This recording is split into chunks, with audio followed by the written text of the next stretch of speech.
Hi everyone, in front of me I've got Honor 90 Lite, and let me share with you how to virus scan your device.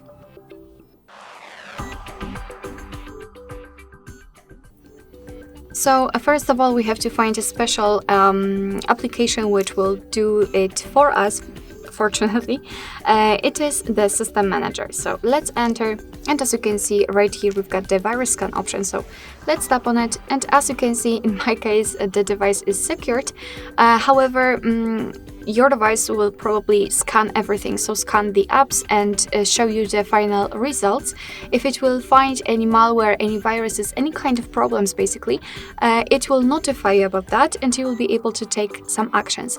As you can see, if the device will not find anything, it will also notify you that your device is secure. Alright, so and that will be all. Thank you so much for watching. I hope that this video was helpful, and if it was, please hit the subscribe button and leave the thumbs up.